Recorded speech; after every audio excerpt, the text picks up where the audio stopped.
Hello and welcome to this week's episode of Rank Class. I have talked about the fear of failing before, but I want to talk about it some more, since it's still something that we as people need to work with. The reason I began writing this script is after I was almost driven into by a person who ran the red lights with more speed than were allowed, and on the way over gave me the finger because I was driving as I was allowed. And it led me to think about all the people I have talked to about failing and how we as people tend to not know what to do when we fail, or able to actually see our own fault, as this guy clearly was sure he was in the right. Even though a car in front of me had turned, and then I turned as number 2 in the turn lane, and we only began to turn when the red lights came on, because then the traffic opposite stopped. And then this guy just came out of nowhere, speeding, going over red, and he just passed an entire lane on his side of people holding still. And they've been holding still for like 20-30 seconds. And he just came over and was still sure he was right. And it made me go, okay, I think I need to make another episode about failing. So I want to talk about situations where I have helped people, and people I have seen fail, but I failed to help. And you might know some of them that have failed, or you might have failed yourself. So I do hope that this can help you see a way to tell other people when they fail without making them feel dumb or yell at their face, because that never helps. So not that long ago, I saw a boy who had fun in the gym. We were around 15 children and 2 adults. We were there to take care of them. And this boy failed a jump and hurt his foot. And I saw when he began the jump and saw that he had miscalculated and he was going to hit the floor instead of the mattress. So I began moving there, and then he landed, and I could see in his face that he was in massive pain.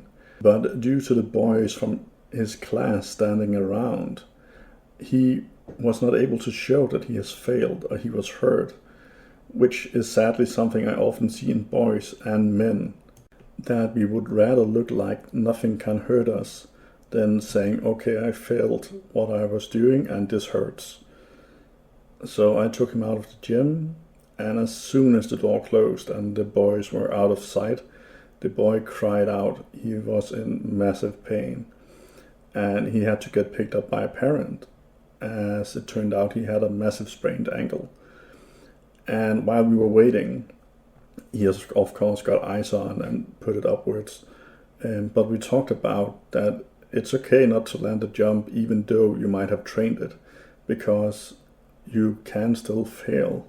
Even professionals fail at times. And the only way we can learn from it is actually acknowledge that we failed. And if we hurt ourselves during the fail, it's okay to say, holy damn, this hurts. We don't become a lesser person for doing that at all.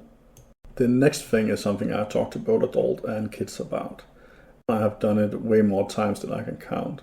And it's when they fail something that they have not learned or mastered yet. And for some reason we have become a world where we tell people they need to be the best to everything to have worth, and we praise all who are amazing at something on social media, etc. So we don't often see the people who are trying their best and achieving something. We only see the people who are gifted and can do their best without effort. So I often talk with people in schools, and that's adult schools and kids schools, where people become mad, frustrated, and angry over failing something that they have not learned or mastered yet. And we have to talk about that not everyone are the best at something. And even the best failed in the start, and it takes time to get good at stuff. it takes longer than you think.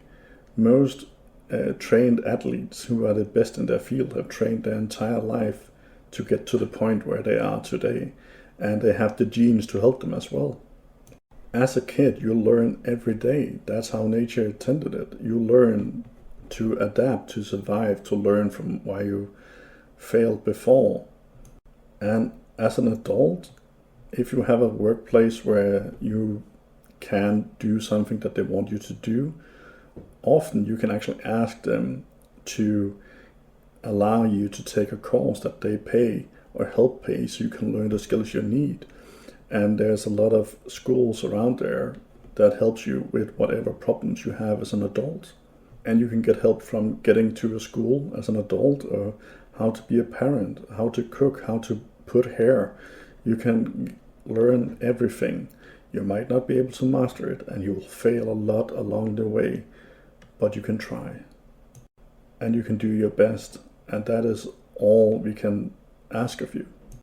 Like, I do stuff that I'm not good at, and I know I might fail, but I try, and by doing that and acknowledging that it might fail and move forward as a good example, you can show people around you that it's okay, that we are not all good at the same thing.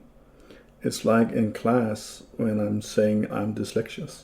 So I need to look up in a dictionary how to spell the word the right way.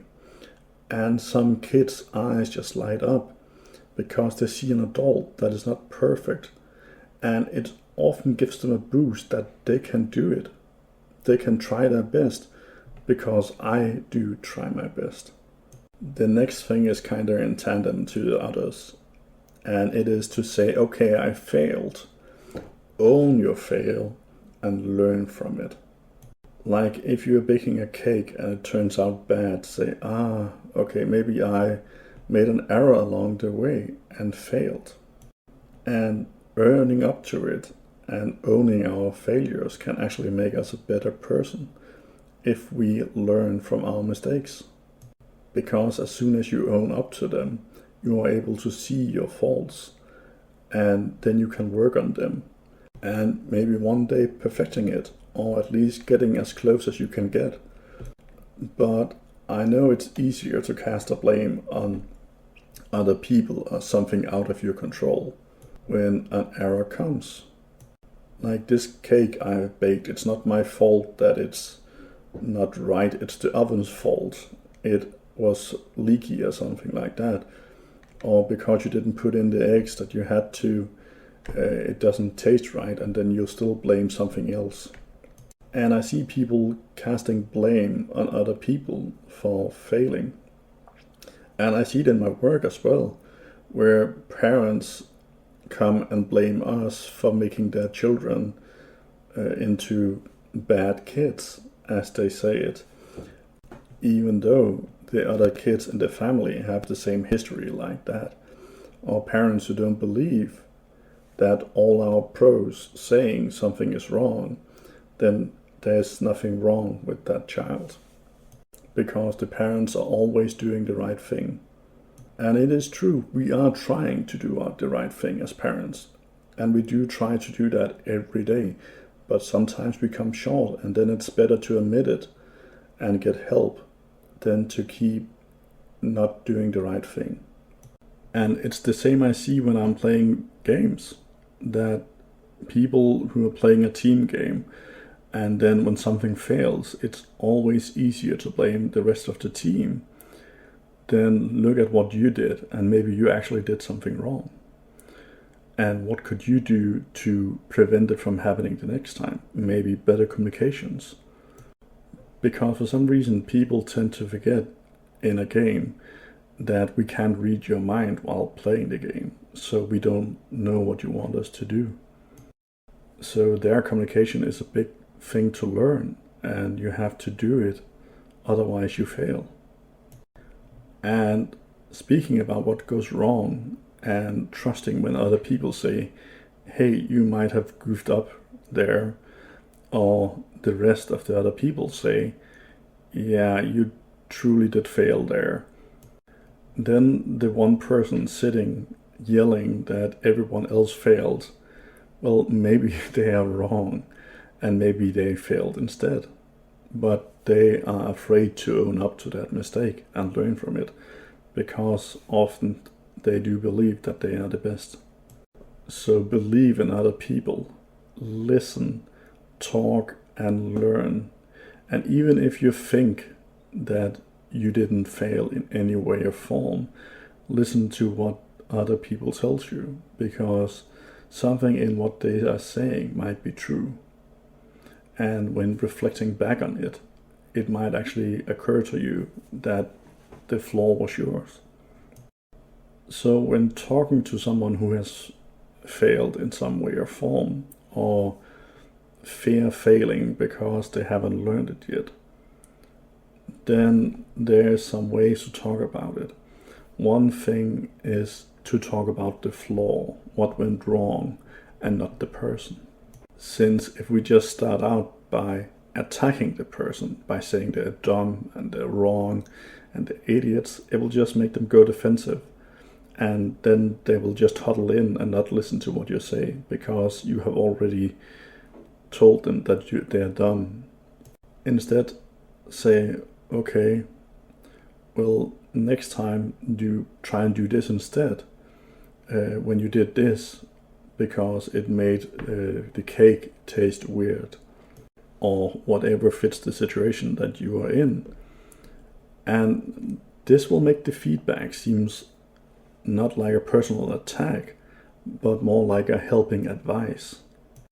And that is the way to do it, because it will make people listen, even though if they don't acknowledge it at first, it will still hit harder if you do it like that than if you call them dumb first and attack them. And then we need to remember we all make mistakes. I make mistakes, and I make some every day. But every day I learn from them. Every day I learn something new. Maybe I learn that I have misspelled something wrong for years. And now I have to unlearn the wrong way to learn the right way. But the only way I can learn that is to acknowledge that I spelled something wrong. And when I post on social sites and people say, hey, there's an error here, you spelled this wrong, I actually don't get mad at it. I look at it and say, oh, okay, I have to remember that. And then I try to note it down for the next time. So I hope you found this interesting, either for yourself or that you think you can help other people with it. And if you want to join me, you can join my social sites. You can find Rand Class on Reddit, Facebook, Instagram, Patreon, YouTube, and I do believe I'm also on all the podcast sites. So I hope you like this. I hope you'll share it around, and I wish you a very nice day. Bye.